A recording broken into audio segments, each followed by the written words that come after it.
Seed. This is Lebowski Fest 2011, the year of our Lord. I'm Kyle Meredith. This is James Bickard. Hi. And Cincinnati Seedy Seeds. Hey! Hi. Hi. So, You guys sounded great out there. Thank you. I'm not just saying that. You sounded great. Thank you. It was very sweaty. It's hot out there, but you did great, yeah. Hi. You sounded great out there. Oh, thanks. You really did, yeah. You play. How many different instruments did you play? 80. 80? Seriously, you've counted them? And it's 80? I counted them last night. Run down some of them for me. Kyle? Damn it, Kyle! Don't ruin this! you keep moving the microphone around. I've got to get somebody. Somebody get somebody. So, you counted your instruments last night. 80. Run down some of them for us. Spoons, Uh-huh. harpsichord. Are you counting each spoon individually, though? Because that could kind of skew it. No. So spoons just is a spoons. unit? Okay, that's Yeah, good. Spoons You said unit. tap shoes. Yeah, a bugle. Definitely a bugle. Sitar, guitar. I'm getting bored. Yeah. How many do you play? This is how I go to sleep I don't know, every like night. one. That's not true. You play 3 or 4, don't you? I play guitar, banjo, bass, and piano and synthesizer. And some stomping banjo, too, at that. I stomp sometimes. Yeah, like you hurt somebody. Yeah. One time my banjo fell over and broke in half on stage.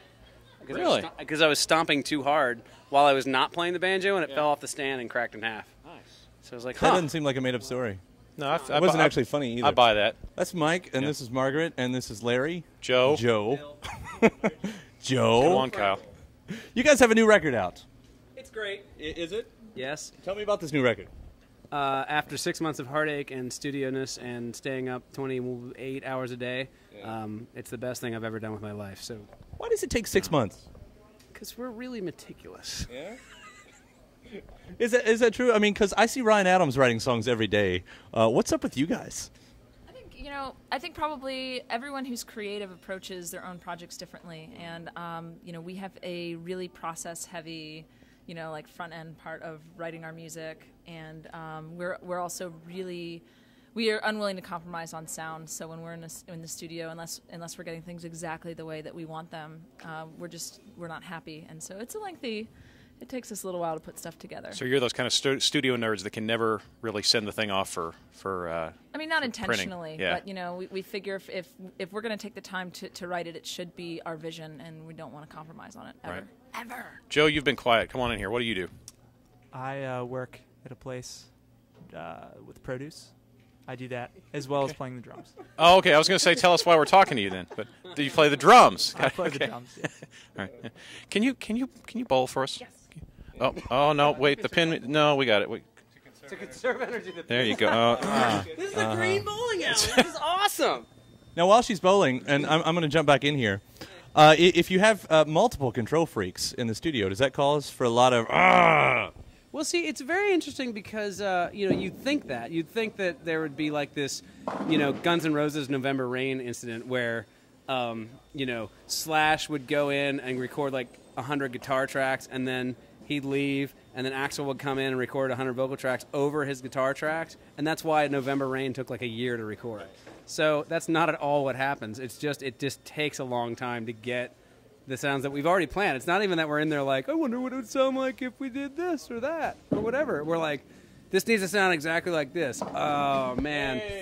We got to go rent this or that or hire this person to play this. And it just takes She's got the guns out. So what makes this album different than the other ones? I think that the first album was kind of like our first foray into, being a band in general. And there was a lot of like, is this good? I think it's good. I don't even know, because we've never had ourselves recorded. So, and then the second album, we did as much as we could kind of on our own without like a proper studio and a proper, time frame. So there was a lot of compromises to just make the damn thing work.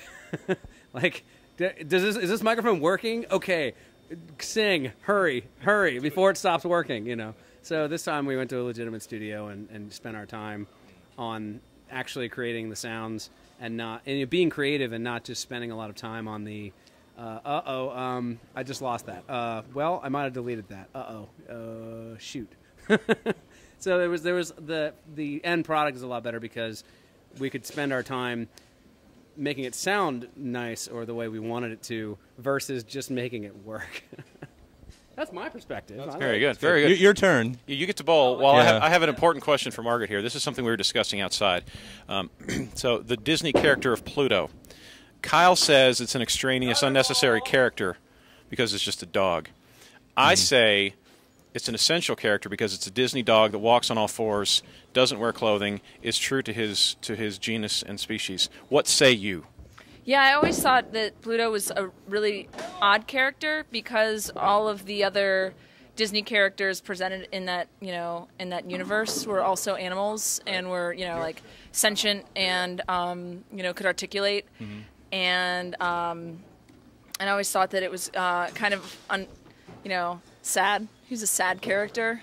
Well, and especially because he runs in the same circles, as Goofy. He hangs out with Goofy, who's also a dog, but he gets to walk on two legs and wear clothing. So kind of like Pokemon, you got kind of a weird master-slave thing going on, which is a little bit dark for kids, I think. Again, what say you? I hadn't ever thought of that perspective. Sometimes I guess I would think of Goofy as, because he's a blundering kind of foolish character, as like maybe they're distant relatives and they're like they're hanging out together. They got each other's backs, and one's a little more evolved than the other. But they're one's inbred and the other isn't. Neither is really well off. I'm not buying this. It's still a throwaway character that they use holdover episodes. Or like, I can't do anything with Mickey. Just have Pluto chase Chip and Dale for a little while. Maybe it was one of the animators promised their wife, I promise we'll get the family dog in here, like because George Lucas I owe you took all that of time his I was notes staying from out that. late. Yeah, right there. That was totally George Lucas. I think he copped that. Listen, among many other things, you've given me food for thought. So thank you. I'm going to take this with me. So what are your thoughts on the new album? Because we've heard him go on and on about it. Oh, I'm really, really pleased with it. It was a lot of work. It's a culmination of an incredible amount of work and thought, and to be in a position ever as a creative where we can identify things that we want to tackle, plan them, execute them, and then have something at the end of it. It can't be anything but really excited and proud of what we have, and the fact that that the nature of having music is something that we can share with audiences and with our friends and family is just a beautiful, beautiful thing. Very cool. Very well said. You've got a chance to interview him. What do you want to ask him that you've never asked him before? Michael, if you were staring at an analog clock, what do you think would be the most pleasing time to look at? What a great question. I think it would be...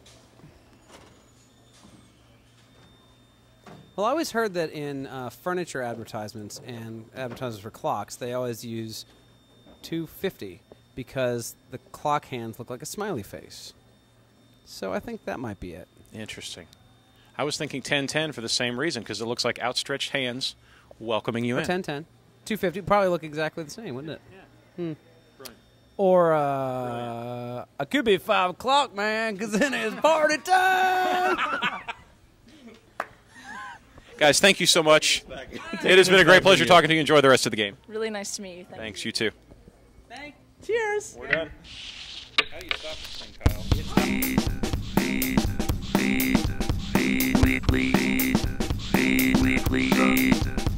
Weekly feed.